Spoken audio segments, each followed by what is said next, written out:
Môre, dit is Woensdag julle, dit is middel van die week en ek hoop jy het 'n goeie nagrus gehad en dat jy uitsien na hierdie splender nuwe dag. Ja, die Here is goed. Hy het ons deur die nag bewaar. Eer sy naam, loof en prys hom en gaan lewe tot sy eer alleen. Vanoggend lees ek vir julle sommer 'n mooi versie, 'n versie wat jy ook al baie gehoor het, 1 Tessalonisense 5. En ek lees vers 23. Mag God wat vrede gee, julle volkome aan hom toegewyd maak, en so bewaar, dat julle onberispelik sal wees, wanneer ons Here Jesus weer kom. Ja, dit is vir my so wonderlik, dat oralster wanneer Jesus in die Nuwe Testament praat van vrede, dan praat hy daarvan dat dit net God is wat dit kan gee. En ja, weet julle, gister se gedeelte ook, ons kan vredemakers wees, maar ons kan dit net wees as God dit vir ons gee. Vrede is nie 'n menslike deeg nie. Vrede is 'n koninkryksbeginsel. Dit kom vanuit die hart van die koning af. En Paulus groet sy gemeente eintlik met hierdie vers. Dis die laaste verse in hierdie boek. Hy groet hulle met die vrede. En as jy diep hierdie goed in jou hart begeer, dat die genade van Jesus 'n nuwe fokus vir jou moet gee, dat jy vir God afgesonder wil lewe, dat nie een afdeling aan God behoort en 'n ander afdeling van jou lewe nog aan jouself nie, dan eindig Paulus sy gebed met hierdie ding, as jy dit wil regkry, dan moet jy die vrede van God afvra.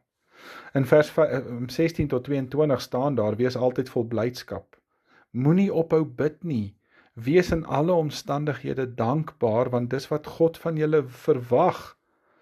En dan sê hy in vers 23 en 24, en mag God self, wat hierdie vrede bewerk vir julle, volkome aan hom toegewyd maak. So wat vra ons dan eintlik in ons gebede? Vra ons nog dat die vrede van God vir mekaar 'n seën sal wees? Weet julle, ons sê dit so baie, God seën my, sodat ek weer vir ander 'n seën kan wees, maar glo ons dit regtig? As Paulus die Tessalonisense hier in sy laaste woorde groet, dan groet hy hulle met die seën dat die God van vrede vir hulle toegewyd sal maak, dat daai vrede hulle lewens sal oorspoel, dat dit hulle sal oorweldig en dat hulle in God se rus sal leef.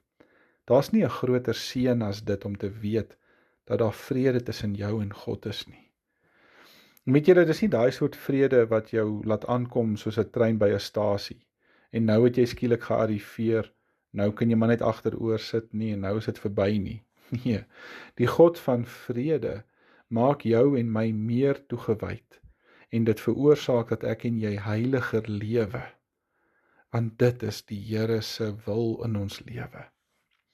Ja, die God van vrede is so getrou. Mag ek en jy vandag in daai vrede leef. Kom ons bid saam. Here Jesus, U het dit aan ons beloof dat God vir ons 'n vrede sal gee, wat alle verstand te bowe gaan. Ongeag my omstandighede, ongeag die mense in my lewe, ongeag al my moeilikheid. Dit is die vrede van God wat my bewaar. En help my vandag om daarin te leef, tot eer en verheerliking van Jesus se heilige naam. Amen. Baie dankie julle almal, mag julle 'n wonderlike en 'n geseënde dag hê. Ons gaan môre voort. Totsiens.